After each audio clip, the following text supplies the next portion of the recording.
Under your wings, cover me within your mighty hands. When the oceans rise and thunders roar, I will soar with you above the storm.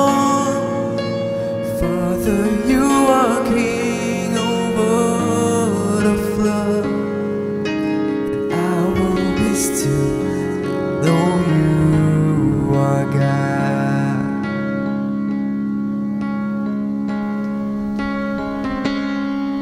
For as my soul in Christ alone, know His more in quietness and trust. When the oceans rise and thunders roar, I will soar with you above the storm.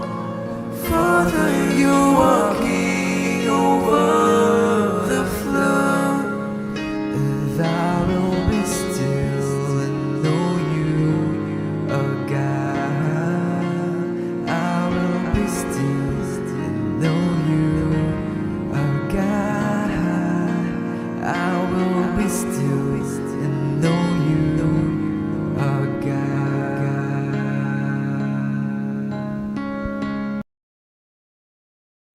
Panahon na ng pagbabago, dahil sa ito'y kinakailangan. Tayo na magtulong-tulong, maunlarin ang mahal na Panahon na ng pagbabago, dahil sa ito ay kinakailangan. Tayo na magtulong-tulong, napaunlarin ang mahal nating bayan.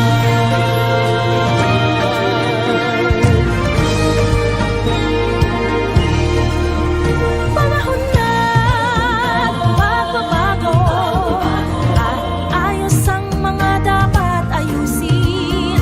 Dapat lang maging tungkulin ng bawat mamamayan dito sa atin.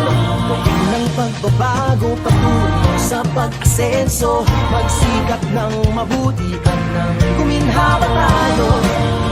Malaki natin sa mundo at ipamalas ang bagong Pilipino at bagong Pilipinas.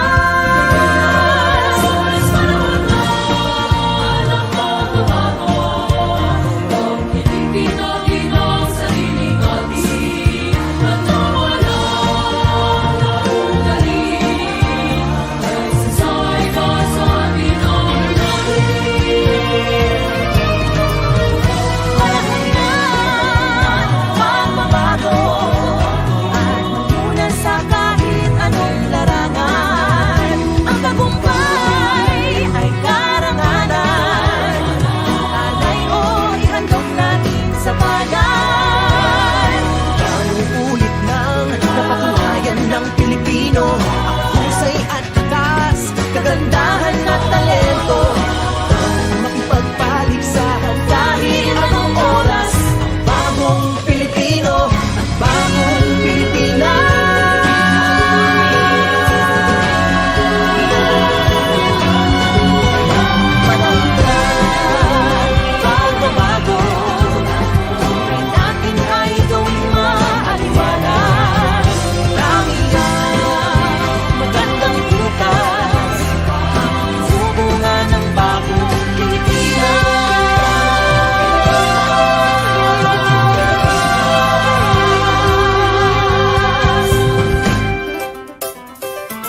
And now let us formally start the discussion about the continuing professional development and the crucial or significant information about the teaching profession. The continuing professional development, the lifeblood of teaching. And the learning outcomes for these lessons are, at the end of the lessons, the learners must have explained why CPD is necessary for professional teachers, discussed pertinent provisions of the CPD Act of 2016 and other related documents, and committed to professional development. The key to successful school development and improvement lies in the staff of the school. This simply explains that the success of a school relies heavily on the quality of its teachers. Teachers play a crucial role in shaping students' learning experiences and future opportunities. When teachers are skilled and well-trained, they can make a significant difference in how students perform and how they develop both academically and personally. To ensure that students reach their full potential, it's vital for teachers to continuously improve their teaching methods and professional knowledge. This ongoing development benefits not only the individual teachers but also the overall success of the school and its students. And there are some philosophical bases of CPD. And first is the growth is an evidence of life. So this quote suggests that growth, whether physical, emotional, or intellectual, is a clear indication that life is in progress. Life is dynamic and ever-changing, and growth symbolizes adaptation, learning, and the constant unfolding of potential. And without growth, one could argue that life is stagnant, and stagnation often indicates that something is in decline. And the next quotation is, man or woman is unfinished project. So this quote says that humans are work in progress, constantly evolving. It means no person is ever fully finished or perfected.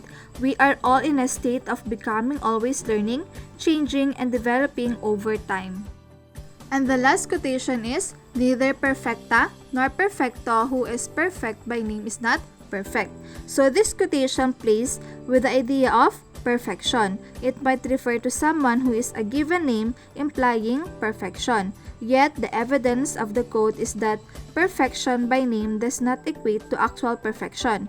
No one, regardless of their later appearance, is truly a perfect person. And there are also historical legal bases of continuing professional development in the Philippines. And even before the enactment of the CPD Act of 2016, CPD was already alluded in the 1897 Philippine Constitution. No less than the Fundamental Law of the Land, Section 5, Paragraph 4 states that the state shall enhance the right of teachers to professional advancement. And this says that the government's responsibility to ensure that teachers have access to continuous opportunities for growth and improvement in their profession. Professional activities like training, workshops, and even mentoring to help teachers improve their skills, knowledge, and effectiveness in the classroom.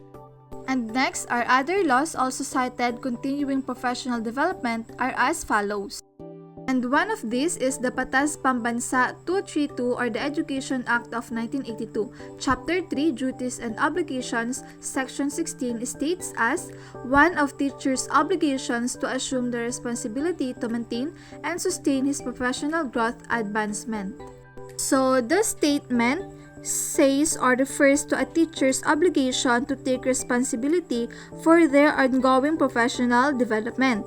As the field of education evolves, teachers must continuously update their knowledge, skills, and methods to remain effective and relevant. This means that they should seek opportunities for learning and reflecting on their practice to improve student outcomes. Next is the RA 9155 on an act instituting a framework of governance for basic education, establishing authority and accountability. Remains the Department of Education, Culture, and Sports as the Department of Education, and for other purposes was enacted on August 11, 2001. In the enumeration of duties and functions of the Secretary of Education, Section 7A to wit, or the Secretary of Education shall have the authority, accountability, and responsibility, among other things, for enhancing the employment status, professional competence, welfare, and working conditions of all personnel of the department. And Section 7 states to wit, are the consistent with national educational policies, plans, and standards, the school heads shall have authority, accountability, and responsibility for engaging or encouraging staff development.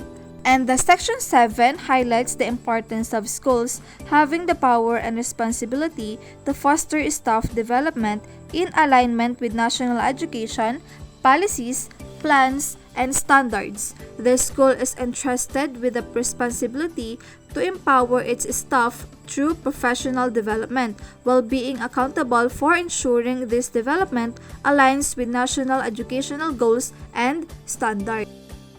And next is the RA 7836, or the Teachers Professionalization Act, also provided for mandatory continuing professional development or education, or CPE, now referred to as continuing professional development or CPD, to wit, or to encourage continuing professional growth and development, and to provide additional basis for merit promotion.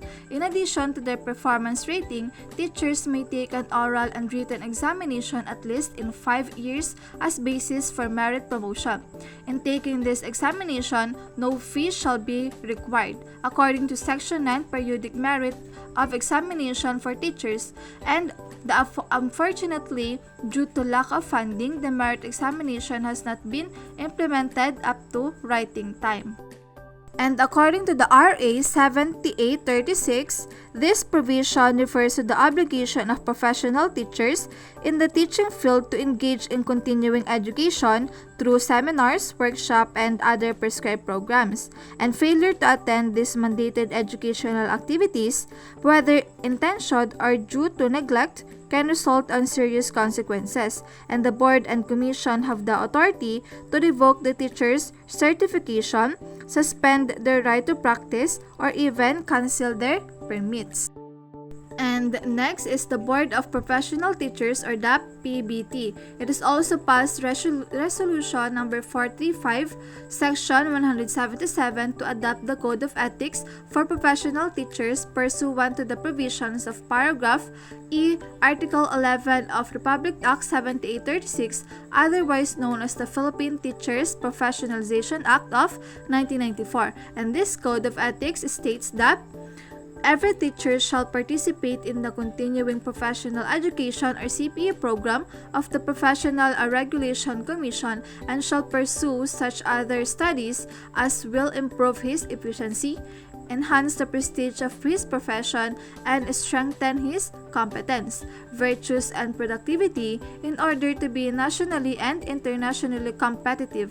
That is according to Section 3 of Article 4.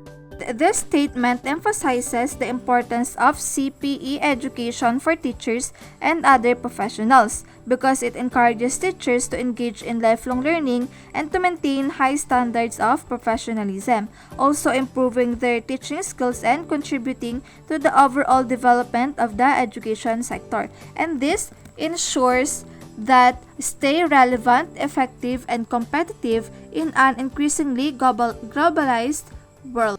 Next is the Executive Number 266, or the institutionalizing of the continuing professional education, or CPE programs of the various professional regulatory boards, or PRBs, under the supervision of the Professional Regulation Commission, or PRC.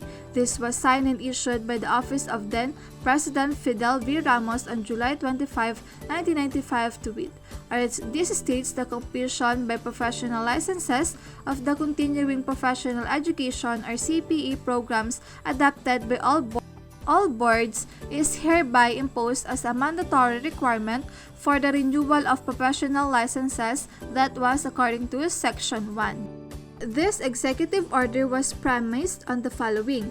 whereas the various professions play a crucial role in nation building, whereas it is imperative to impose upon registered professionals the completion of the continuing professional education or CPE programs adopted by the renewal of their licenses, and whereas the professionals who undertake the CPE programs are enabled not only to upgrade or improve their technical knowledge and skills, but also to keep them abreast with modern trends and technology in their respective professions, thereby assuring the rendition of highly qualitative professional services that will be globally competitive under the General Agreement on Trade in Services or GATS, and at the same time securing the safety and protection of the public.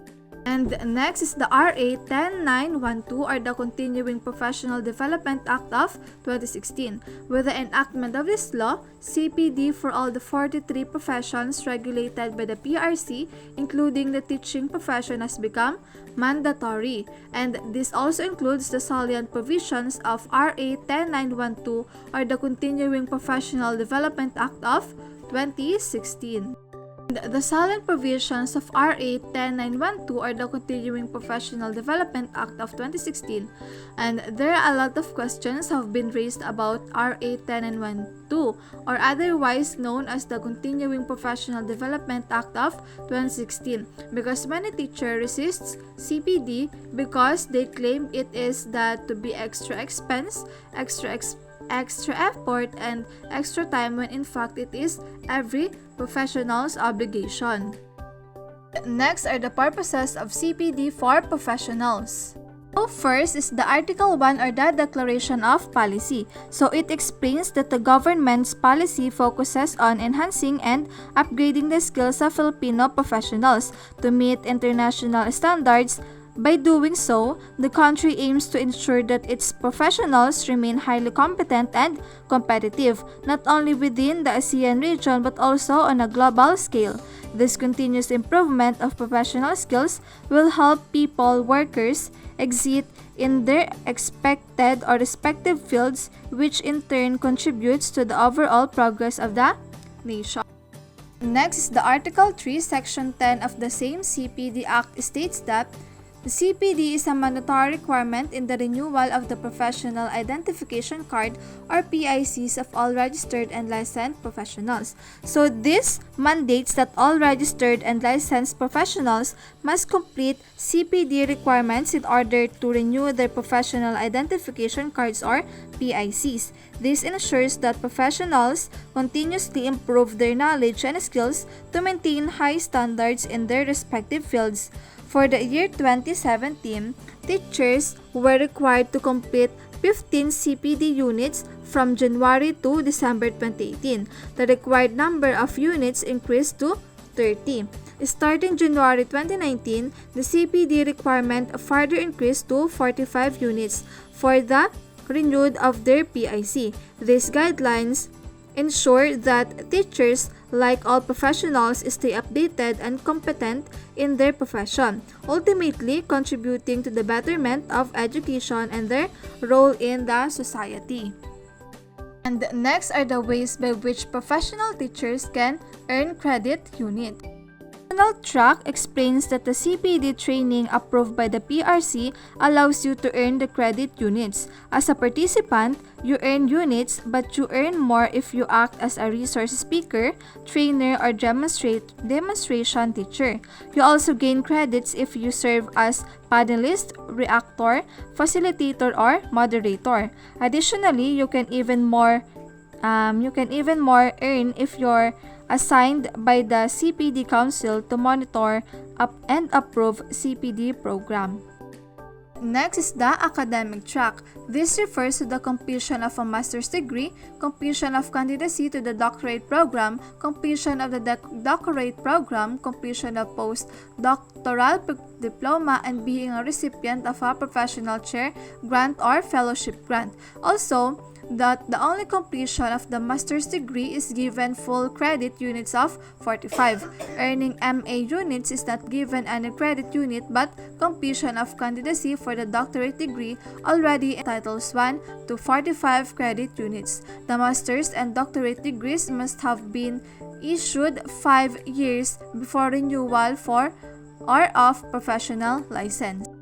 And next is the self-directed track, or this includes trainings offered by non-accredited CPD providers. It refers to learning activities such as online training, local or international seminars or non-degree courses, institution or company-sponsored training programs, and the like, which did not undergo CPD accreditation but may be applied for and awarded CPD units by the respective CPD councils. And also, self-directed track includes serving as a creditor in ISO, ISA, PAPCO, COA, and etc. It also includes study tours and socio-civic activities using the profession.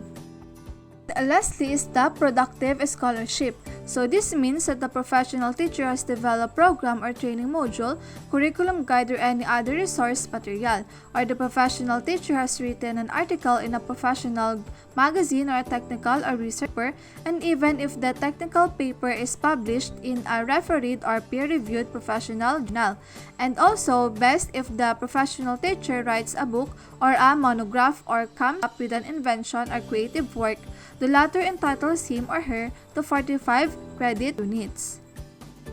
So the takeaways that I got from the lesson is that continuing professional development is vital for teachers as it helps improves their skills, which in turn enhances students. It also teaches or helps teachers stay updated, refine their teaching methods, and remain effective in the classroom. Through continuing professional development, teachers can earn units by attending workshops, pursuing higher education, and engaging in other professional activities. Creating personal development plans helps teachers set goals and track their progress. Also, CPD plays a crucial role in improving the quality of education by ensuring that teachers continue to grow and adapt to the needs of their students. And now, I'm going to discuss about templates for a CPD plan. Here's our Teacher Individual Plan for Professional Development, or IPPD. Now, let's move on joining professional learning community or communities of practice. Let's know about CPD. CPD is made possible and alive through professional learning communities, or PLCs.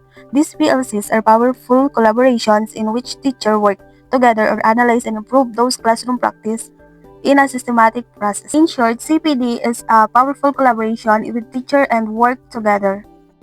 Next is learning from the CPD practices of high-performing countries. First is CPD in Singapore. Singapore is the first country in the world to adopt the PLC framework nationwide. We all know that Singapore is the first country in the world that they are globally competitive around the world. In Singapore, every teacher is entitled to 100 hours per year of optional training, which everyone makes use of. Schools are encouraged to provide at least 1 hour of curriculum time per week for teachers to actively engage in school-based professional development, or PD initiatives. For PD, Singapore has teacher research networks, next lesson study, and other forms of learning circles. PLCs are led by school leaders who provide teachers with structures and resources to engage in variety inquiry-based practices. In the Teacher Researchers Network, faculty research from NIE, senior specialists from MOE, and teacher research, including those with higher formal training in research who are called research activities, serve as mentor to teachers to conduct action research. Those communities provide teachers with the resource to engage in action research by 2006, which is usually to form a classroom-based investigation where teachers discuss and reflect upon pedagogy problems and find their own solution to improve teaching. Next, the Teacher Researcher Network follows these steps. One is identification and definition of the problem, planning for improvement, implementation of teacher learning activities, observation of results or data collection, and reflection on the outcomes. Those are researcher network steps. This consists of 4 cyclical phases by 2014. 1. Study phase. Teachers analyze the curriculum to be taught and formulate long-term teaching and learning goals. As a teacher, we need to analyze the curriculum will be taught before we disseminate to students. Planning pays teachers, select lessons for research, predict students' thinking and difficulties, and plan the implementation of specific lesson for data collection. This is planning of teachers to select their lesson and study very well. As a teacher, we need to predict student thinking and difficulties in order to think about their capacities on learning. Third is analyze, pace teacher, observe, and discuss the classroom evidence collected, videos, student written work. As a teacher, we need to observe and develop our students by their skills and thinking learning. Fourth is reflection based teacher discuss student learning and identify new areas of further inquiry. As a teacher, we need to identify new areas for further inquiry of our students so we know that they are listening and engaging on our particular subject. Now let's move on CPD in Finland. Teachers in Finland met one afternoon each week to jointly plan and develop curriculum. They are encouraged to work together to share materials. Sure, the teachers and students are met only afternoon each week to join plan and to share other materials in order to learn our students. Next is CPD in Japan. Japan is well known for lesson study. Every teacher periodically prepares a best possible lesson that demonstrates strategies to achieve a specific goal. Students become achieve problem solvers. Our students learning more from each other in collaboration with other colleges. A group of teachers observe while the lesson is taught and usually record the lesson in a number of ways, including videotapes, audio tapes, and narrative checklist observation that focus on areas and interested the instructing teacher. In short, the teacher between students prepares very well before they teach the lesson and engaging with the students to learn about their lesson effectively. Now let's move on about CPD in New Zealand. In New Zealand, the Ministry of Education gives fund of 20% release time for new teachers and 10% release time for second-year teachers. In short, in New Zealand, the ministry stands for their government that will support the funds of 20% release time for new teachers and 10% for second-year teachers. Based on professional development practices and experience of high-performing coaches, we can say that CPD that work is continuous, collaborative, focused on a specific teacher need, job embedded, given enough time and funded. The one-shot workshops that teachers bemoan don't work. Based on what I've said earlier, CPD is made possible and alive through professional learning communities. This builds a powerful collaboration in which teachers work together and analyze and improve their classroom practices in systematic process. Now let's move on characteristics of effective CPD. CPD must be continuous, thus the word continuing professional development. A professional does not stop developing or else he or she rots stagnant, water becomes putrid. CPD must also be collaborative, thus the need to be part of PLC, a professional learning community. It was Helen Keller who said, "Alone we can do so little. Together we can do so much." CPD must be focused on a specific teacher need. It responds to need and so it's highly relevant to the teacher. A CPD that is prescribed by higher official does not necessarily respond to teacher's need. In CPD, as a teacher, we need to develop our skills and knowledge, learn more new things, and learn for our experience. In addition, what I've gained on this topic is, as future educator, we all know that CPD is defined as learning experience with help of develop and improve our professional practice. It helps us to stay up to date with latest teaching methods, technologies, and research findings. It can help us many ways including improve teaching practices and improve students' outcomes. That's all. Thank you.